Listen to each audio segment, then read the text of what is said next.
Okay, alright mga guys. Ito guys, may inaayos tayo na gear ng washing machine mga guys. Ito guys, stock up ito mga guys. Try natin buksan ito mga guys. Baka maayos pa, sayang naman. Mahal pa naman ito. Okay, so yun. Pag ikutin mo, matigas talaga mga guys. So kailangan natin ng buksan ito para makita natin ang loob kung saan ba nag-stock up ito. Okay.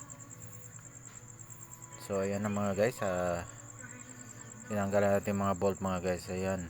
So tanggalin natin yung sa loob na dyan. So, sigurado dyan na yung stock up. So dyan tinanggal ko dyan mga guys, para mahugot dyan. Kaso sobrang tigas mga guys, hindi na mahugot.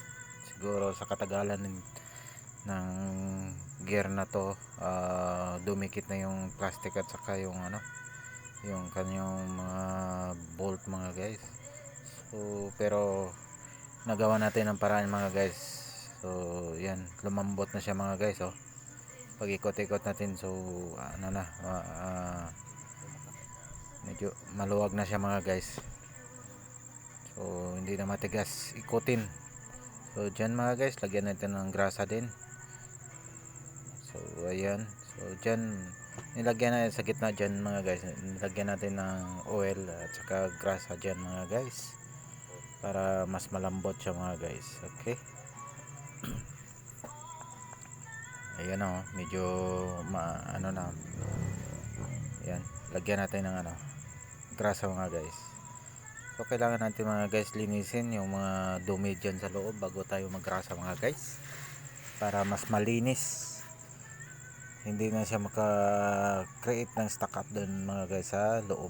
Okay, so binalik na natin yung gear sa gitna, tapos yung isa pang gear. Okay, so ito yung takip nya, so kailangan natin linisin din. So lagyan din natin ng langis dyan, okay, para swabe yung pag-ikot yan mga guys. Okay.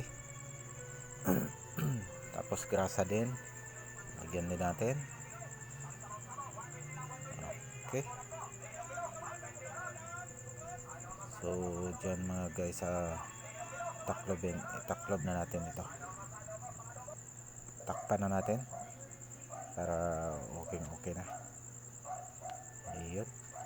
So alright, so lagyan natin mga bolt para may kabit na doon sa unit na ng ating washing machine mga guys. So at least nakatipid tayo nito mga guys. Okay. So ito na mga guys, ayan na, yan ang buo mga guys. Alright, so ito na guys, kinabit na natin. So